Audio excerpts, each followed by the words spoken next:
既然此处无熙壤，贫道就此告别了。道友慢走。这样看来，是有人故意放出人猿灵丹的消息。不管真假，这百草药宗肯定要有大难。或许我还有浑水摸鱼的机会。哇，百草药宗不愧是以炼丹制药闻名。单单主峰周围的云雾，就全是山间灵草灵药的药气所化。最好能进去一探究竟。只是这护山大阵该如何闯过去啊？是金丹级剑修，而且这剑光是大荒剑宗。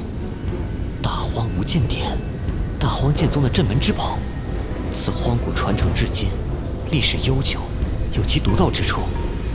今日一见，果然名不虚传。大荒剑宗是大横断山脉南部最大的势力。门中金丹级修士造访百草药宗，性质就跟上级单位下来检查下级部门一样。护山大阵关闭了，倒是我的机会来了。护山大阵关闭了，我们行动。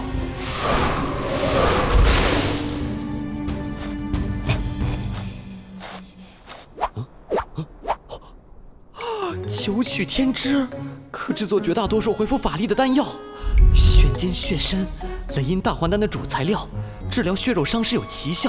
三色幽兰炼成的三阳拓海丹，可拓宽筑基初级修士的气海，提升法力总量。还有溶灵果，炼成溶灵丹可以加速修士吸纳天地灵气的速度，从而提升修炼的效率。好家伙，全是好药材啊！你们先去偏殿等候，我一人前去见百草前辈，莫坏了规矩。是。大荒剑宗肯定是听闻了人猿灵丹之事来问责的，跟着进去太危险了，还是先去周围找找那熙壤藏在哪儿吧。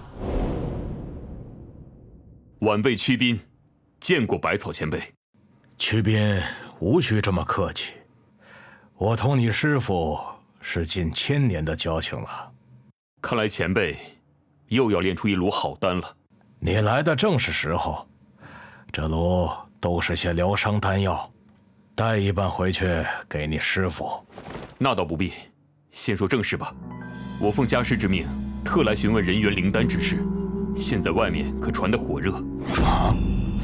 乾坤竟能找到山神玉，找熙壤应该也没问题吧？就是在这附近。荒地啊！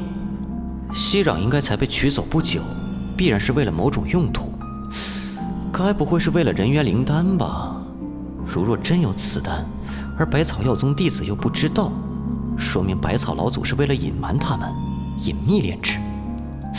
如果我是百草老祖，我会将秘密丹药安置在哪里呢？秘密丹室？本门弟子都不知情的话，说明是寻常人等接触不到的地方。寻常人等接触不到，老祖子能自由进出。这地若在长春峰里挖一个洞窟，不留通道，旁人便接触不到了。而身为元婴期修士，有穿梭空间、无视地形的能力，自己进出这个洞窟极为方便。只要能准确定位，锁定洞窟位置应该不难。我虽然不是元婴修士，但也能进出你老人家的小金库哟。这里被布下了禁制，看来我想的没错。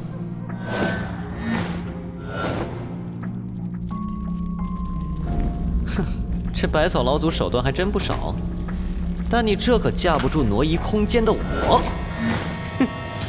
好冷啊！这地底之下怎么这么冷？这里到底是什么地方？放心，炼丹的地方无人能找到，人猿灵丹的真相不会有人知道。可现在外面谣言四起，家师虽然尽力遮掩，但也引起了众多人的注意。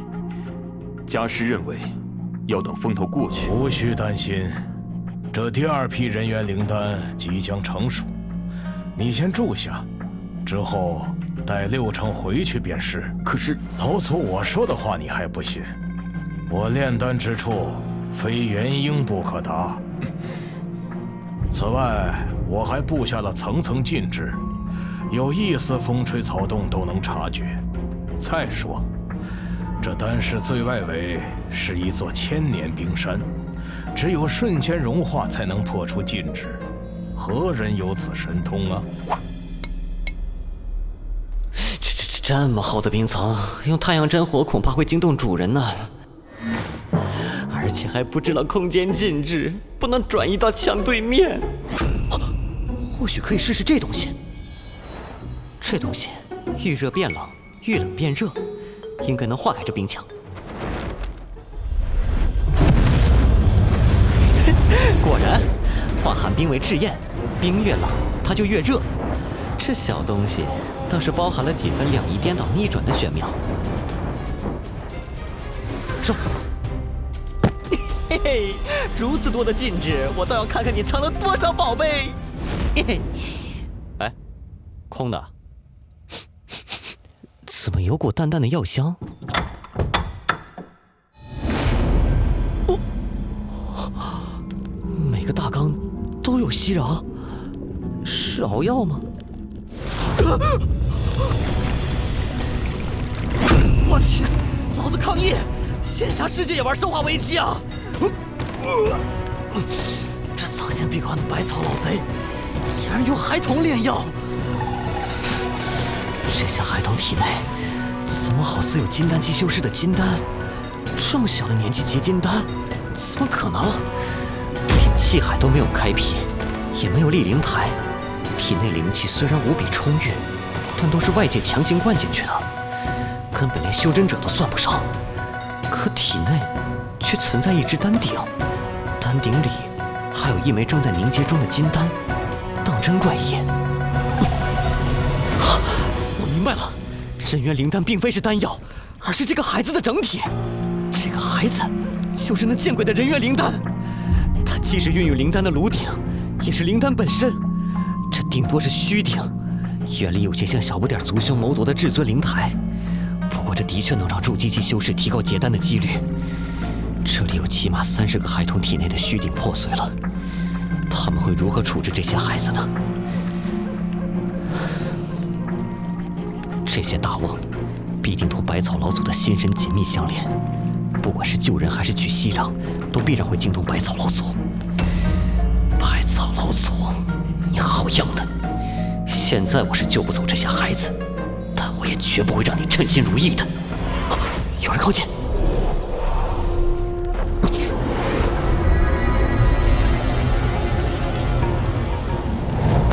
康南华、岳红颜，这两个人怎么会出现在这儿？史上第一祖师爷第2季，每周5、周日10点更新一集。国庆期间连更5天，看玄门天宗如何成为史上第一大宗门。